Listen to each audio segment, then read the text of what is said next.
So as he said, I'm Eric, and I am the co-founder and CEO of Uber's Advanced Technology Group. And let me give you a little color on what that means.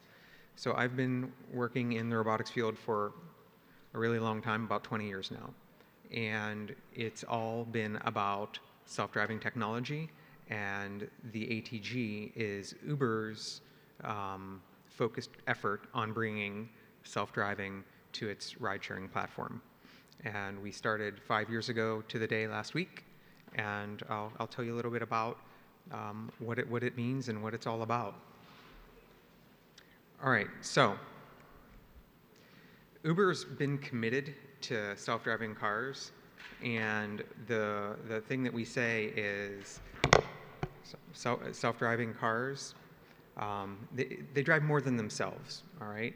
And what do we mean by that? Self-driving cars that drive more than themselves. When you think about all of the things around the product itself, how they make the roads safer, how they give communities broader access to transportation, and actually make positive change. These cars drive more than themselves. And of course, technically, they do drive themselves. So, okay. Now, I don't know how many of you folks are aware of some of these statistics, but over 1.2 million people are killed in traffic-related accidents each year in the world. Now, that's a 2018 statistic. 2019 statistics aren't in yet, but given the historical trends, we do expect that that number will increase. Now, when we think about self-driving and what they can do for the roads and how they can make it safer, we have to start first by prioritizing safety. And as an industry, we have to do this. And we have to do this in all of the things that we do. So at ATG, when we talk about safety, we're talking about keeping everyone on the road safe, not just the occupants inside the vehicle, but everyone around them, and making that number that I started with, about 1.2, smaller, or at least keep it from going up. How can we help that? And this is about the entire industry adopting standards, and this is about sharing best practices everywhere it's applicable.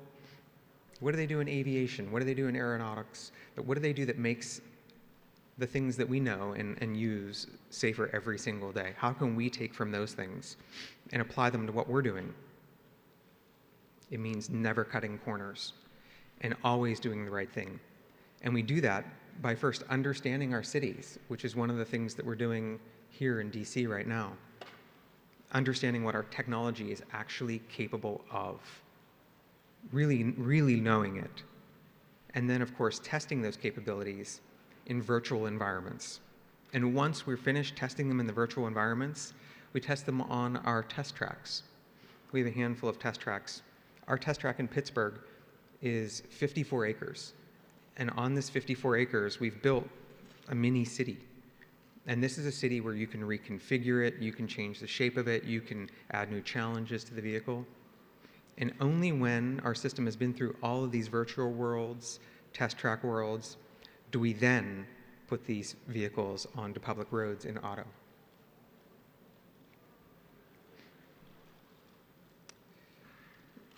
Now, self-driving cars that drive more than themselves, one of the things that it drives is broader access. We believe that these vehicles will give people more options on how they get from one place to another. Self-driving technology is an important part of our future a future addition to our existing transportation opportunities. The way we think about it is Uber's building an operating system for everyday life, which means connecting you with all different modalities. Self-driving vehicles will be a part of that one day. And the way we think about it is you want to go from one place to another, and you want it to be the safest, lowest cost, most reliable way you can. And if it is a connection from public transit to a self-driving vehicle to a jump bike, you just want to go from one place to another in a way that you know and trust. And you don't want to have to figure it all out. You just want to push a button and have it sorted. And that's what we're doing with this. This is a part of the transportation ecosystem that we see as the future.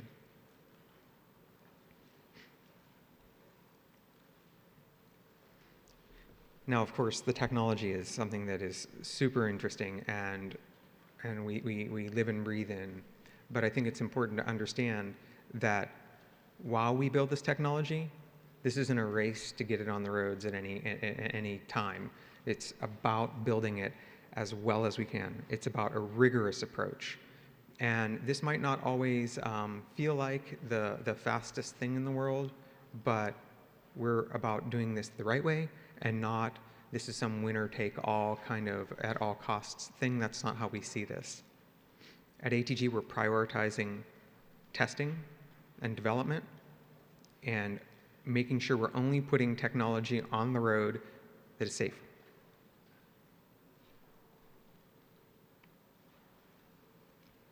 All right, now, this flows into what we're doing here a little bit more, and that's about transparency and dialogue. Not only do we think it's important that we have meaningful dialogue with the folks within our industry around safety and best practices, we're committed to being open and engaging with policymakers, regulators, to make sure that we're getting this thing right. And we're taking active steps in every city where we operate, and even some cities where we don't operate yet. Now, without this engagement and conversation, we won't get the opportunity to bring this huge benefit, this access to the way we want to move and the way we want to build cities. We've got to have the public's trust to do that. And this involves communicating. It involves coming here and talking with folks, hearing questions, and actively engaging with our industry and with policymakers.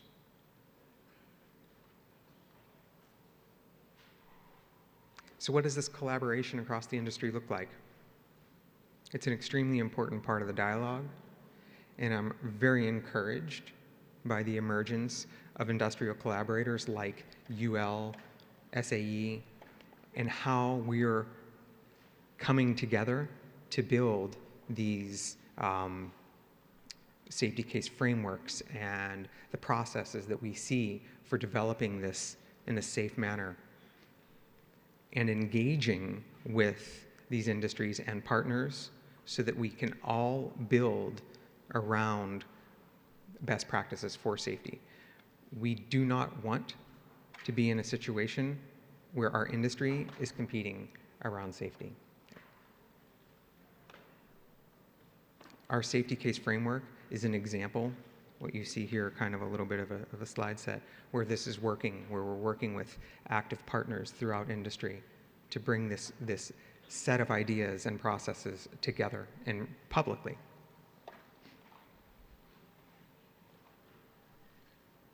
Now, let me explain a little bit about the process of what's going to go on here. At the end of the day, we can't make this work if it's a science experiment in a tiny spot in one place. We have to have a scalable process, something that works in many places, in many situations. And we're doing this through a phased approach to develop these and to develop and deploy these vehicles. And we're taking the necessary steps to operate safely in all of our cities. There aren't any shortcuts. And while it might feel a little bit counterintuitive, we're not entering a city with some predetermined date as to when this is going to be operational. If afterwards, when we do our panel, you say, hey, when's this going to be running in DC? I'm not going to have an exact answer for you. When it's right is the answer. If you have these predetermined dates, missteps will occur, and we simply cannot do that. Instead, what we do is understand and learn the city well before rubber even hits pavement. We do data collects, we write software, we do simulations to verify that the software is working correctly, we do track validations, and only when that's all as expected do we even deploy to verify how things are going on public streets. Now, I'm going to go into this a little bit more and a little more color on this, but first let me talk about why we're here in DC. So before we embark on a new city like DC, we go through a process of characterization. Wait, I'm off. Sorry, I'm off here. Okay. First, why DC? And not how DC, but why are we here? So at Uber, we very much feel that it's our responsibility to inform and educate folks about how this goes, what this is, what are we doing. Are you going to wake up tomorrow and there are 2,500 cars driving around as a self-driving car service? What should you expect? Now, we've been developing self-driving cars in San Francisco, Pittsburgh, Dallas, and Toronto. Tomorrow, we're going to start doing it in DC. Now, what does that mean? What does that look like? So first, we're going to be doing manual data collect, which means 2 people in the car driving it as a normal car. It's the same car that will be driving in autonomous mode someday, but it's in manual mode. When we look back on our history that we have, that Uber has with DC, Uber's been very progressive. It's been a leader in new transportation options that help people get from A to B. It's one of the first cities that we had our core ride-sharing product, UberX, up and running in. And also our bikes and scooters. We have a long history together. Now, improving mobility and improving transportation safety as well is another goal that we share with DC and are excited that that type of community is here. All right, now let me tell you a little bit about what to expect here in DC. Now, before we actually start to build the product in a city, we do a thing called, well, our first step is to characterize the city. So we look at the city using traditional maps tools. And we say things like, okay, all of these roads are 25-mile-an-hour roads. And so they light up on our tool. And then we say, okay, show me the roads that have lane width of 2 meters. And then those light up. And so we have all kinds of criteria that matches the capabilities and technical roadmap of our self-driving system, and we can see the compatibilities in various areas of cities. And that's our first step. We've already done that. So we know which areas in DC match what we are developing currently. And an example of that is 25-mile-an-hour roads only. Now, once we do that, we've unlocked what is our next step. And that is what we're doing tomorrow. Now, the real-world data collection is the cars driving through all of these candidate routes. We call them operational domains. And these are areas where the technology would one day be in service.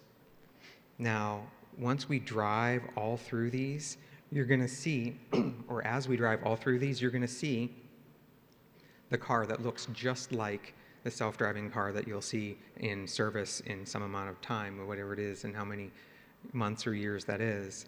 It will be the same vehicle. It'll have the LiDAR on the roof and the cameras, but it's being manually driven and taking lots of pictures with laser images and making a lot of data. Now, after we do that,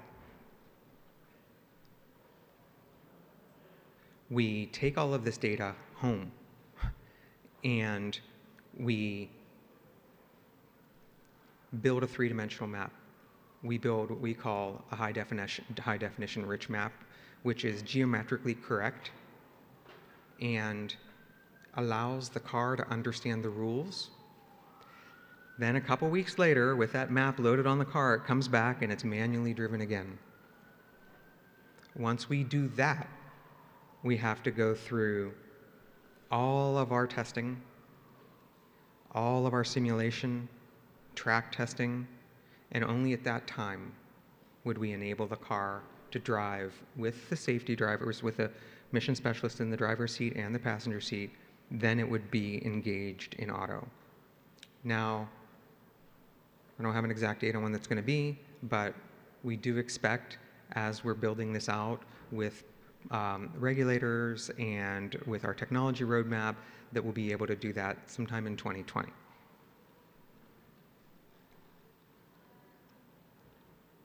Now, what are you going to see?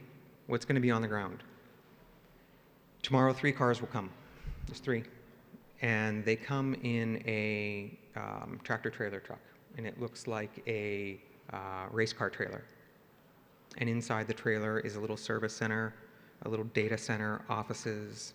It's where our team will work from.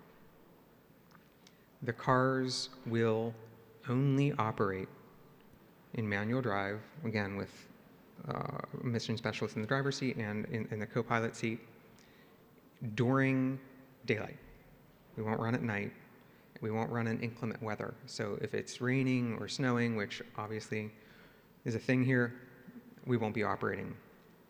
And then also, you will only see these vehicles with 2 people in it.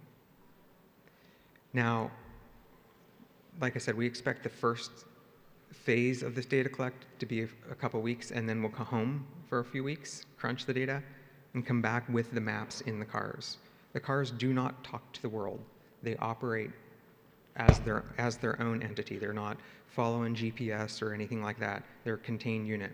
So they have to have this map built and put into them, and we do that at home. Then they come back here, and they run again in that mapped world, manually as well.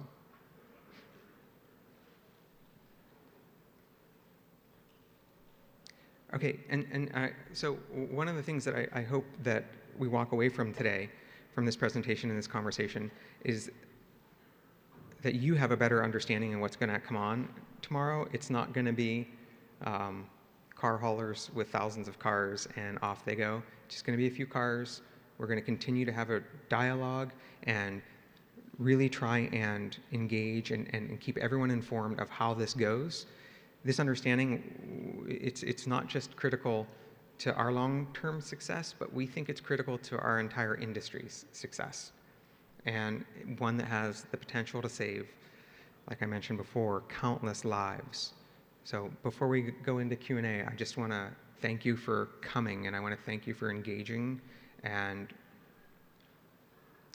working with us as we try and build this future that we see as so amazing. Thank you.